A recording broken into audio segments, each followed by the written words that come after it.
I just miss the feeling of being wanted, I said, not knowing those words would set a fuse I couldn't put out later. He didn't flinch when I said it, just sat across from me with that same quiet stare he always gave me when he was processing something he didn't like but was too calm to argue with. We were on our third glass of wine, sitting at the patio table like we used to when we first moved into the house, back when we still stayed up too late talking about everything and nothing, when I still found him mysterious instead of just predictable.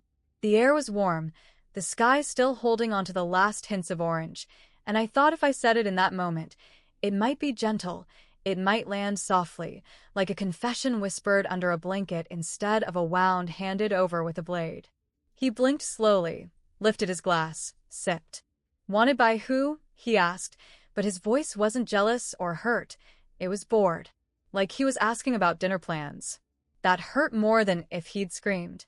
I wanted him to react, to care, to feel something. "Not by someone specific," I said, staring down at the ring I used to twist when I was nervous. I miss being noticed. I miss walking into a room and not knowing what might happen. That feeling of someone seeing you for the first time, you know? I looked up at him, and he was just watching me, that look on his face like he was a therapist, and I was a patient admitting to something shameful. "You remember that, right?" I pushed, and he nodded once but didn't say anything else. We'd been together 7 years. Married for 4. Somewhere in the middle, we started speaking in summaries. "How was your day?" Fine. "Anything happen?" "Not really." I stopped asking. He stopped pretending to answer. We were living in the same house, but orbiting different planets. He worked in cybersecurity, which meant long hours, eyes always on a screen, phone always buzzing. I was a creative director for a mid-sized ad agency, which meant meetings, fake enthusiasm, and trying to sell people feelings through fonts. I used to come home wanting to vent, share, decompress. Lately, I came home to silence.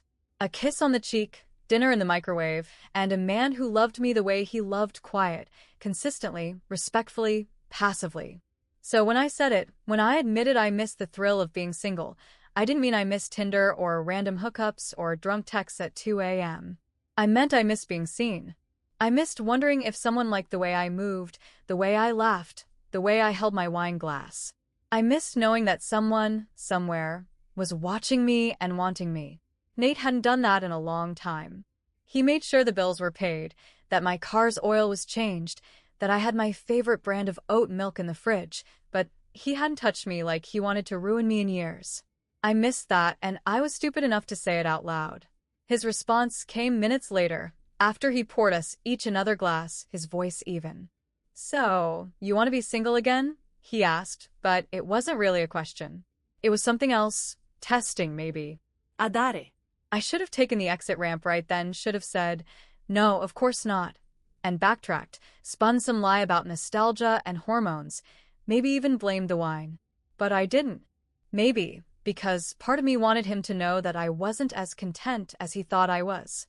Maybe because I wanted to see if he'd fight for me. "I just want to feel alive again," I said, and this time I didn't look away. That was the night everything shifted. I didn't realize it then, but something closed in him. Not loudly, not with drama. Just quietly. Like a door that clicks shut behind you, and you don't notice until it's locked. The next morning, he left for work earlier than usual. No quis, no coffee brewing. Just gone. I checked my phone obsessively that day, but nothing came through. Not a meme, not a "how's your day," not even the usual "do we need anything from the store." I came home to darkness. He wasn't there. No note. No voicemail. When I finally heard from him, it wasn't a message. It was silence. That kind of silence that stretches across days and makes you question whether it was just a quiet moment or the beginning of a long goodbye. And I didn't even know which I hoped it was. For the next few days, I told myself it was nothing, that people pull away sometimes, and it doesn't mean anything permanent. I thought if I didn't bring it up, things would settle again, like they always did. But I underestimated how quietly Nate could change direction without warning. He didn't slam doors or sleep on the couch or start shouting. He just started disappearing a little more each day, and I let him. I kept hoping he'd come back on his own, that he'd break the silence first, that he'd want to fix it more than I wanted to ignore it. But that wasn't what happened. I came home on a Thursday to find he hadn't been home since morning. The bed was still made, the coffee pot empty, no dishes in the sink. I texted him asking if he was working late. He replied 5 hours later, just one line. Staying at Josh's tonight. We've got a deadline. Josh was his coworker. That wasn't strange on its own, but the way it was written, cold and mechanical, made it clear it wasn't about work. He didn't use punctuation when he was angry, just sent things off like I was one of his clients. I stared at the message for a while, trying to decide if I should call, and I didn't. I didn't want to seem desperate. I didn't want to be the one to chase him when I wasn't even sure what game we were playing anymore. The next day, at work, I couldn't focus. My team was finalizing a campaign pitch, and I kept zoning out during the meetings. When Leo asked me to stay behind afterward, I assumed he was going to talk about deadlines. Instead, he shut the door and leaned against it with that fake casual stance he always used when he was about to cross some line he thought was charming. "You all right?" he asked, tilting his head like I was a child who dropped something important. I nodded because I didn't want to talk about it, but he kept looking at me like he could read through the answer.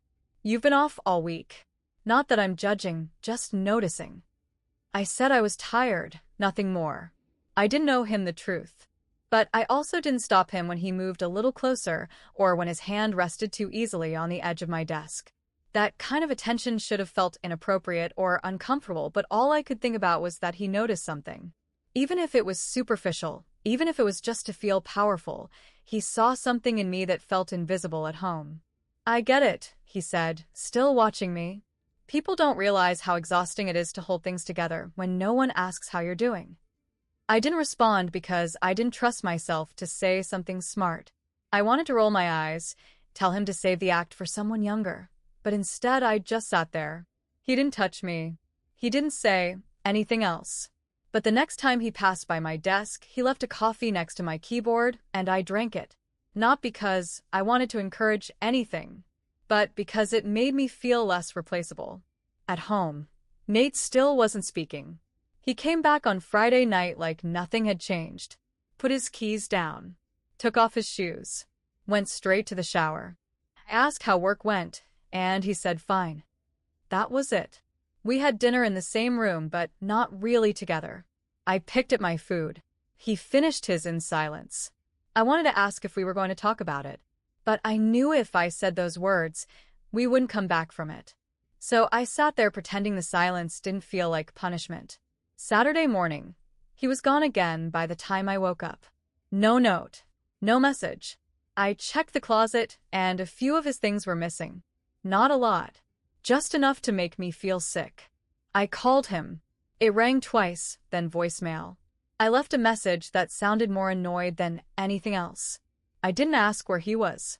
I just said, "You're not doing this the right way." Whatever that meant. That afternoon, Leo messaged me.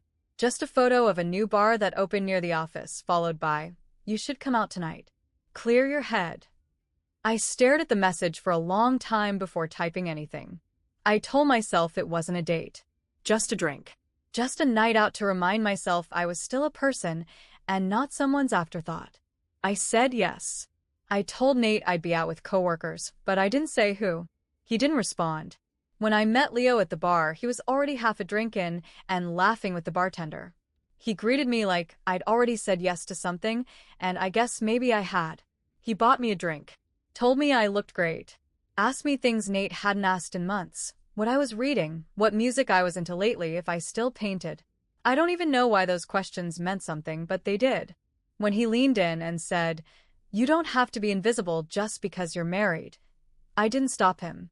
I didn't tell him to back off. I didn't get up and leave. I didn't even look at my phone when it vibrated in my purse. I just let it ring.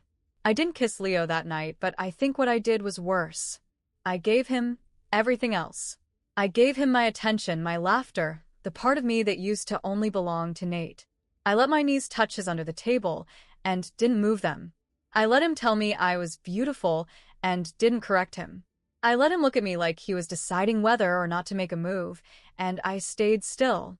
When we left the bar, he offered to call me a car, and I said I'd rather walk. He asked if he could walk me home, and I said no. But not because I wanted to draw a line. I said no because I wanted the last word, something I hadn't had at home in weeks. The air was cold, and I didn't bring a jacket, so I hugged myself the whole way back, feeling more alive than I had in a long time and hating that I liked it. When I got home, the lights were off, but his car was in the driveway. I thought maybe he had fallen asleep early, but the bedroom door was closed, and I knew something was wrong as soon as I opened it. He was sitting on the bed, still dressed, arms crossed like he'd been waiting for hours. I froze. He didn't move. "Where were you?" he asked, not angry, not curious, just even. "I told you, drinks with people from work." Lao. I didn't say anything right away because I didn't expect him to use the name. I didn't know he even knew the name, but of course he did. I'd mentioned Leo dozens of times, in passing, without thinking. I didn't realize until that moment how careless I had become. "Yes," I said, because lying now would make it worse. "I figured," he replied, getting up slowly like he'd rehearsed this part. "I saw the message. Your phone went off while I was folding the laundry. I wasn't snooping." "You read my messages?" He shrugged. "You don't usually leave your phone on the bed unlocked." I wanted to be angry at him for reading something that wasn't meant for him. I wanted to tell him that wasn't fair. But I couldn't because deep down I knew I had crossed a line, and now I was standing in the middle of it. "Nothing happened," I said, which was true, but I could hear how weak it sounded. "Doesn't really matter," he said, and his voice didn't crack. "I think we're past the point where that's the important part. I haven't done anything." He laughed, not loudly, just once, like he couldn't believe I still didn't get it. "You did everything," he said. "You just didn't touch him." I opened my mouth, but I didn't know what I was trying to say.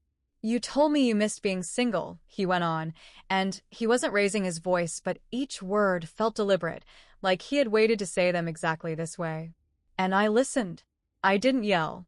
I didn't accuse you of anything. I gave you space. I thought maybe you needed time. Maybe it was just a phase, something we could talk through, something that didn't mean what it sounded like it meant. But then you stopped coming home on time. You stopped looking at me when we talked. You started dressing differently.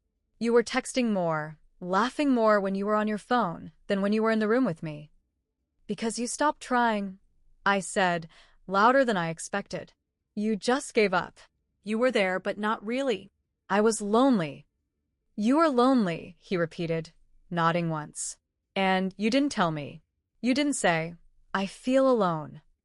You said, 'I miss the thrill of being single.' You don't get to say that and then act surprised when I step back."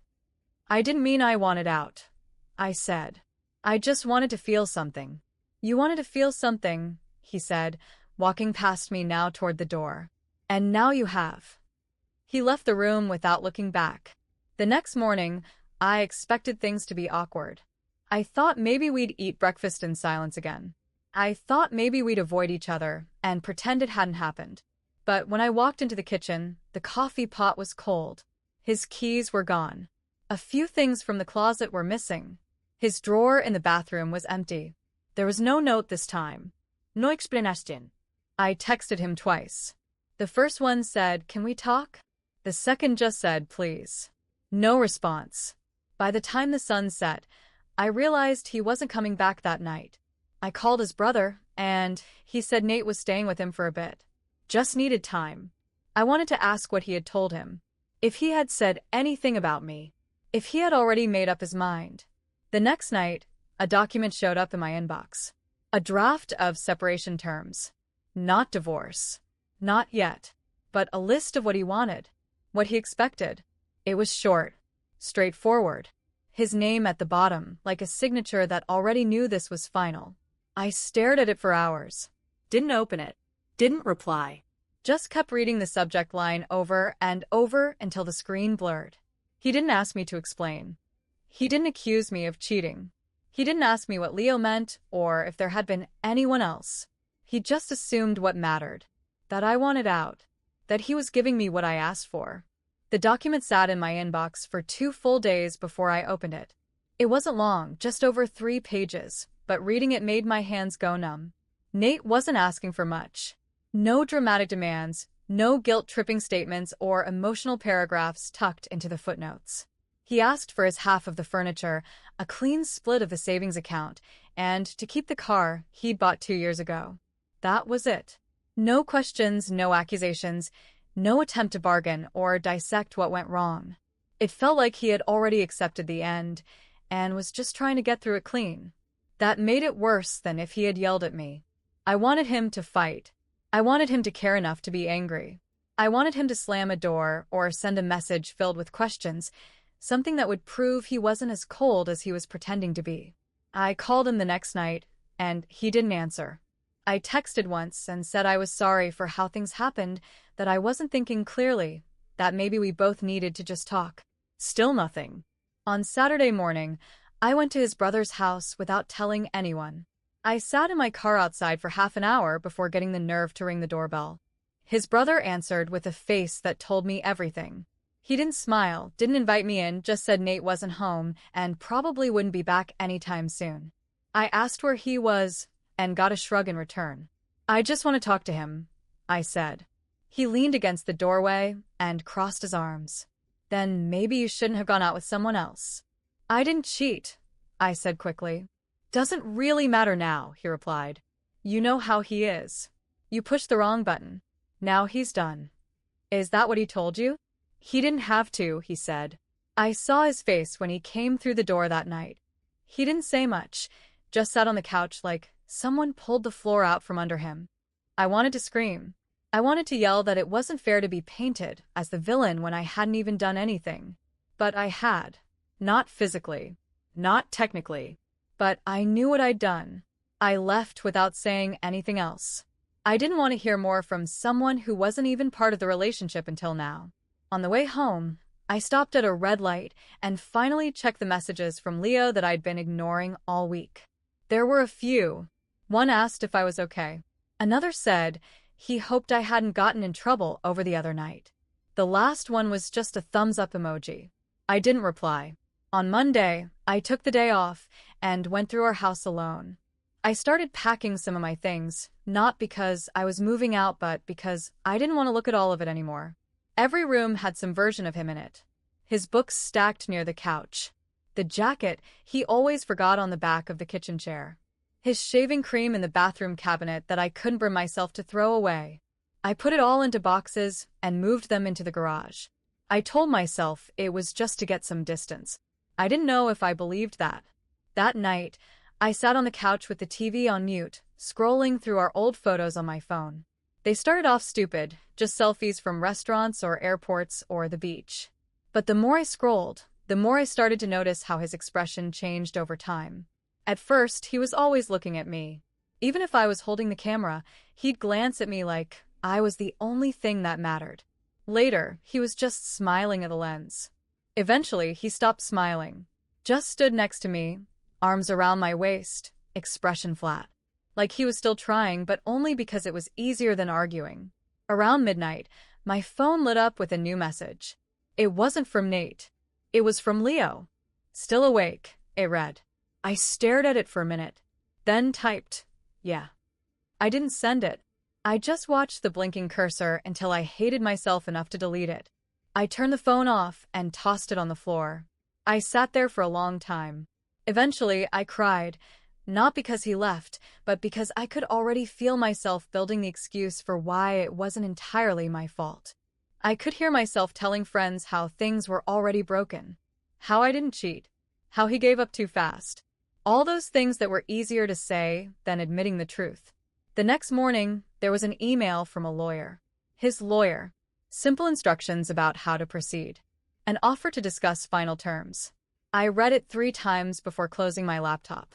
I still hadn't signed anything. I didn't know if I ever would.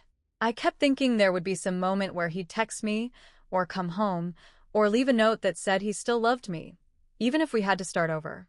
But there wasn't. And when I looked around the house, it didn't feel like mine anymore. I signed the papers on a Wednesday morning. I didn't tell anyone. I didn't text Nate. I didn't even cry. I sat at the kitchen table with a pen that barely worked and scrawled my name at the bottom of each page like I was checking off items on a grocery list. There wasn't a dramatic pause or a moment of reflection, just the sound of the pen dragging across paper and my own shallow breathing. When it was done, I scanned the documents, attached them to an email, and hit send. That was it. No last-minute call, no handwritten note folded into the envelope, nothing that could be misunderstood as hesitation. After I clicked send, I sat there for a while just staring at the screen. I thought I'd feel something shift. I didn't. 2 days later, he came to the house. He didn't knock. He had a key. I was on the couch, in sweatpants, hair still damp from the shower, TV on but muted. I hadn't expected to see him. I stood up too fast and almost knocked over the mug on the coffee table. He looked tired, not angry, just like someone who'd run out of energy. He said hi. I said hi back. Then we stood there like strangers waiting for an elevator. I got your email, he said. I figured.